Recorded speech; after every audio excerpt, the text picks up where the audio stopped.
Hey everybody, and welcome back to the Miser's Guide to Evony. In today's video, we are going to be discussing the most important building in Evony, and that is the keep.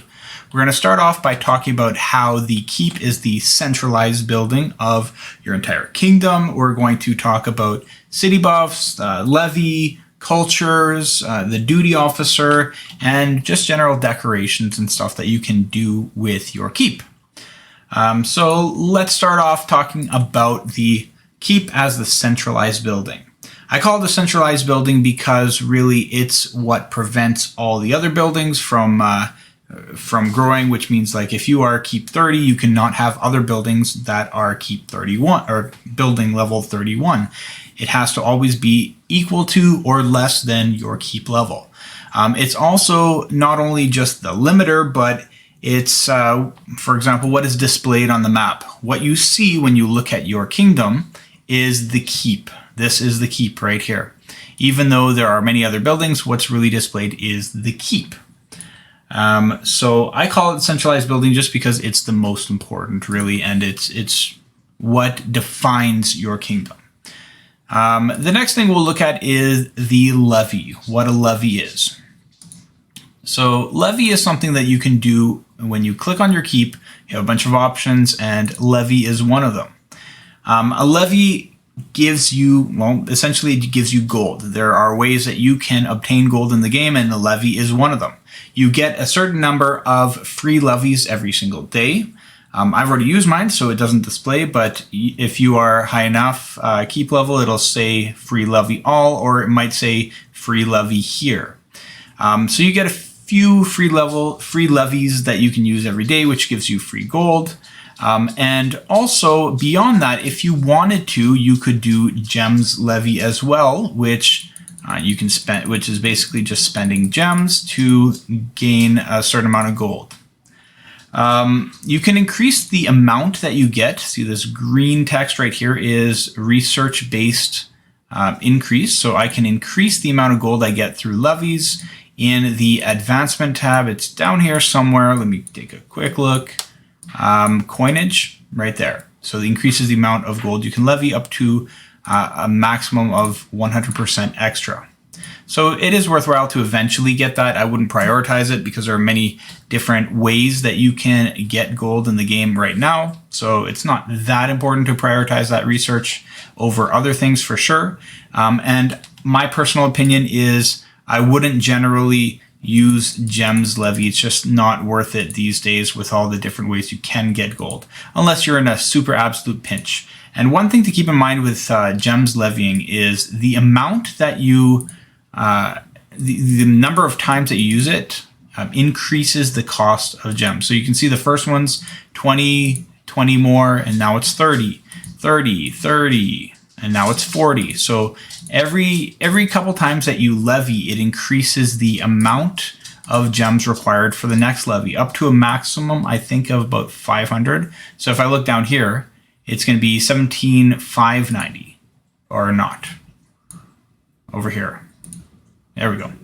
So see, it's increasing by 500, and it won't really be increasing beyond 500 at that point. But if you are spending that many gems to get gold, then you're doing the wrong thing. So I definitely would not recommend you do that. All right, next thing to look at is culture. Another option here is the culture feature. You can change the culture of your kingdom just by going there and paying a little bit of gems, or sometimes you can get a little token. That's a free culture change. And it's worth taking a look at the different features that you get for each culture, as well as one of the major consideration is when you are able to get your subordinate city within your city, your very first one, then you have to keep in mind that the subordinate cities also provide a buff. So for example, I'm Russia right now, and Russia gives me 6% in-city troop attack. It gives me trap attack, which is useless, and training speed in the subordinate city, which isn't that important. So I'm really looking at the first one. If you are still growing, you might consider something like Korea or China to get increase in production of your resources and so on. That might be more valuable to you. But most of the higher level players will go Japan or Russia so that they can get a benefit to their attack or defense. Let's see, what else here? So culture feature, yes, different cultures have different features. I'm not going to go through all of them. You can research it yourself. All you got to do is click around, read through what they do. But again, I would pay attention to what's not listed there, and that would be the subordinate city. Duty officer. So the duty officer is something that you can apply to the building, and for each building, you get different kinds of benefits for having a duty officer.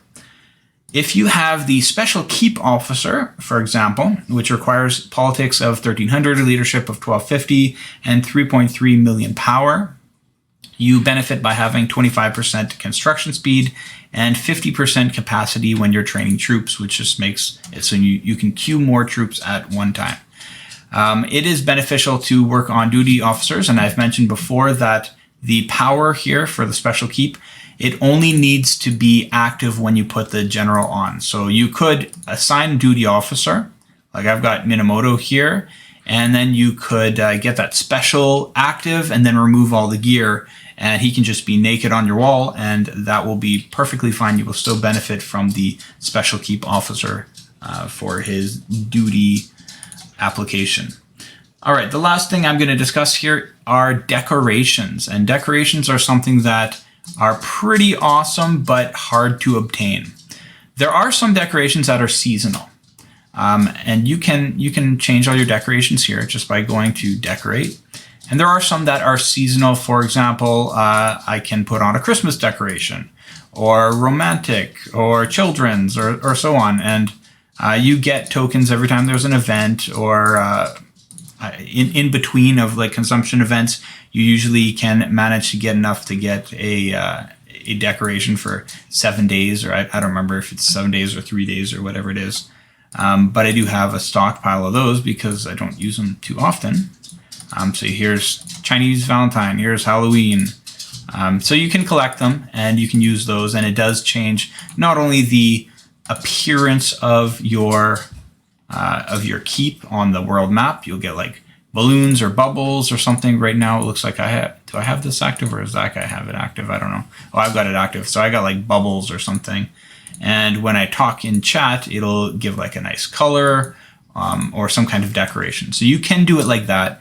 There are decorations you can put, but the most sought after ones are the ones that are hard to obtain. Easiest of those probably to get the Wonder unlocked. So you can apply that and it just changes the appearance slightly. I've got these towers here. Some of the other ones that you could do are mostly based off of server war or battlefield championships, those kind of things. Some of them are obtainable from special events like Treasure of Abbas that occurs like once a year. You don't see it very often, and it's a very low chance to get it. But most of them are just rankings in All-Stars, battlefields, and so on. Some other decorations that you can obtain are if you get your wings, you can get Server War Ares, which is, these are probably the easier ones to obtain. Monarch's Glory, Server War Ares, and then these ones are a little harder because they require, I think, like top 100 in Battlefield Constantinople and Guatemala. But these two are, one of them is just being king of your server for a few times, and the other one is top 5 in server as a server. So they're definitely not the easiest things to obtain, but they are something that are you can.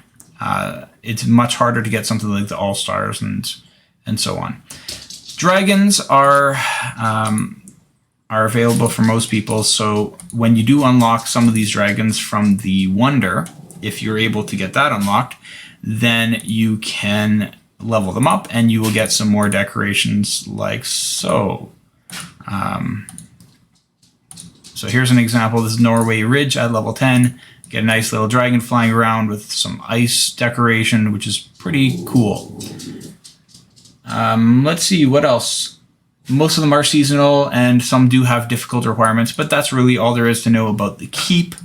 That's about it for this building spotlight. Thank you especially to the channel members for supporting the Miser's Guide to Evony. And if you do want to become a member, just take a look at the membership perks. You can click join, you can become a member, and I definitely encourage you to join the Miser's Discord as well to get some extra help or to talk to some people about the game. All right, thank you for watching.